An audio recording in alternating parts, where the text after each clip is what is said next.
ക്രിസ്തുയേശുവിൻ്റെ നിസ്തുല നാമത്തിൽ എല്ലാവർക്കും സ്നേഹവന്ദനം. ഇന്നത്തെ നമ്മുടെ ധ്യാനത്തിനായി വിശുദ്ധ മത്തായി എഴുതിയ സുവിശേഷം 6-ാം അധ്യായത്തിൻ്റെ 25-ഉം 26-ഉം വാക്യങ്ങൾ. മത്തായി 6-ന്റെ 25-ഉം 26-ഉം വാക്യങ്ങൾ. അതുകൊണ്ട് ഞാൻ നിങ്ങളോട് പറയുന്നത്, എന്ത് തിന്നും എന്ത് കുടിക്കും എന്ന് നിങ്ങളുടെ ജീവനായിക്കൊണ്ടും എന്ത് ഉടുക്കും എന്ന ശരീരത്തിനായിക്കൊണ്ടും വിചാരപ്പെടരുത്. ആഹാരത്തേക്കാൾ ജീവനും ഉടുപ്പിനേക്കാൾ ശരീരവും വലുതല്ലയോ? ആകാശത്തിലെ പറവുകളെ നോക്കുവിൻ, അവ വിതയ്ക്കുന്നില്ല, കൊയ്യുന്നില്ല, കളപ്പുരയിൽ കൂട്ടിവയ്ക്കുന്നതുമില്ല. എങ്കിലും സ്വർഗസ്ഥനായ നിങ്ങളുടെ പിതാവ് അവയെ പുലർത്തുന്നു. അവയേക്കാൾ നിങ്ങൾ ഏറ്റവും വിശേഷതയുള്ളവരല്ലയോ? ദൈവ തിരുനാമത്തിന് മഹത്വമുണ്ടാകട്ടെ. യാതൊന്നിനെയും കുറിച്ച് വിചാരപ്പെടരുത്. ജീവനോ ശരീരമോ ഇവയൊന്നും ചിന്താകുലത്തിന് കാരണമാകരുത്. നമ്മൾ എന്ത് ഭക്ഷിക്കുമെന്നും എന്തുടുക്കുമെന്നും ഉള്ള കാര്യത്തിൽ മനുഷ്യരെ ചിന്താകുലരാകാറുണ്ട്. എന്നാൽ ജീവൻ ഭക്ഷണത്തെക്കാളും ശരീരം വസ്ത്രത്തെക്കാളും വിലയേറിയതാണ്. ഏതിനാണ് പ്രാധാന്യം കൊടുക്കേണ്ടത് എന്ന് ചിന്തിക്കാൻ കർത്താവ് നമ്മളെ ഓർമ്മിപ്പിക്കുന്നു.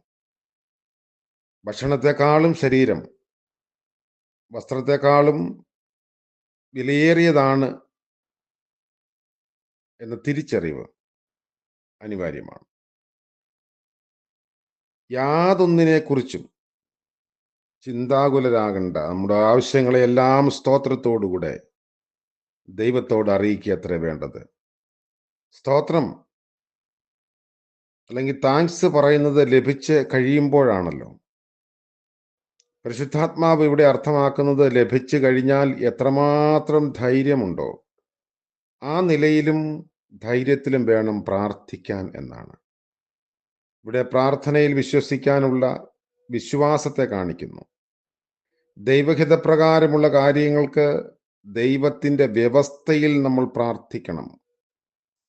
ഒന്നിനെക്കുറിച്ചും ഭാരപ്പെടരുത്. ദൈവം മനുഷ്യനോടാണ് കൽപ്പിച്ചത്. മനുഷ്യനെ പോലെ നാളത്തെ ദിവസത്തെ ചൊല്ലി ഭാരപ്പെടുന്ന ഒരു ജീവജാലവും ഭൂമിയിലില്ല. സർവ ജീവജാലങ്ങളും ആഹാരത്തിനായി ദൈവത്തെ നോക്കുന്നു. തൃക്കൈ തുറന്ന് ദൈവം എല്ലാറ്റിനും തീൻ നൽകുന്നുവെന്ന് നമ്മൾ സങ്കീർത്തനത്തിൽ വായിക്കുന്നു.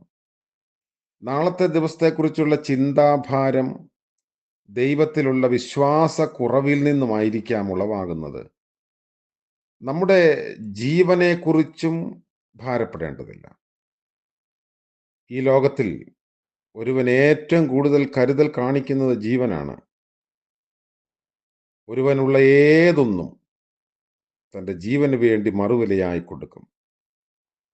നമ്മെ ദോഷങ്ങളിൽ നിന്നും തൻ്റെ ദൂതന്മാരുടെ കാവലിൽ കൂടെ സൂക്ഷിക്കുന്ന ദൈവം നമുക്കാവശ്യമുള്ള നല്ല കാര്യങ്ങളെ തന്ന് പുലർത്തും എന്നത് അചഞ്ചലമായി നമ്മൾ വിശ്വസിക്കണം. ജീവിത സന്ധാരണത്തിന് ഭക്ഷണവും വസ്ത്രവും സമ്പാദിക്കുന്ന കാര്യത്തിൽ നമ്മൾ ആകുല ചിന്ത ഉള്ളവരായിരിക്കുന്ന രീതി ഇല്ലായ്മ ചെയ്യുന്നതിന് കർത്താവ് നമ്മുടെ ശ്രദ്ധ ക്ഷണിക്കുന്നു.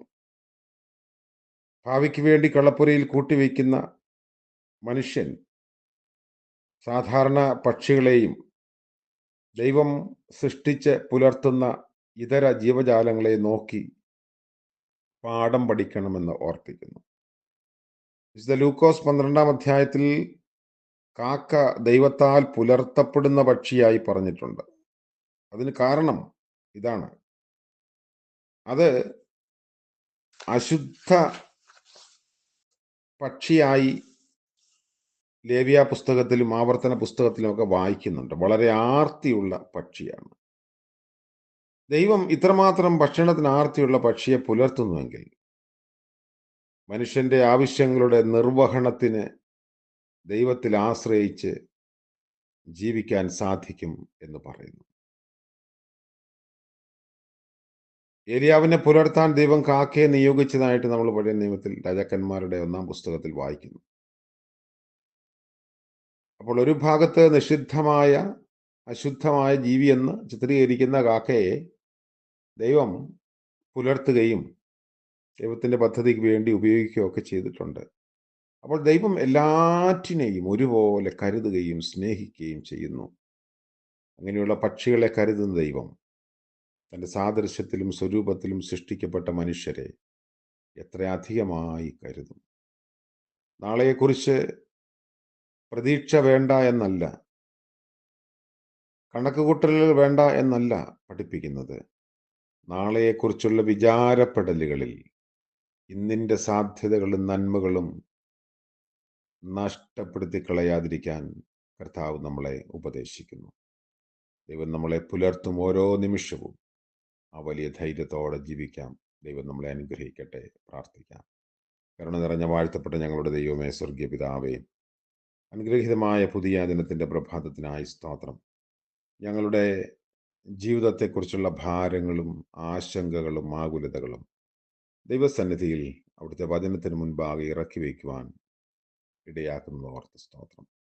ഇന്ന് പകൽക്കാലം ജീവിപ്പാൻ ആവശ്യമായ ബലവും കൃപയും ആരോഗ്യവും അടിയങ്ങൾക്ക് നൽകണമേ. ആവശ്യങ്ങളെ അറിയുന്നുവല്ലോ. യേശുമശിഹ മൂലം പ്രാർത്ഥിക്കുന്നു. ദയവോടെ കേൾക്കുമാറാകണമേ. ആമേൻ. സകല ബുദ്ധിയെയും കവിയും ദൈവത്തിൻ്റെ അനുഗ്രഹവും അളവറ്റ കരുതലും നാം ഏവരോടും കൂടി ഇന്നും എന്നേക്കും ഉണ്ടായിരിക്കുമാറാകട്ടെ. ആമേൻ.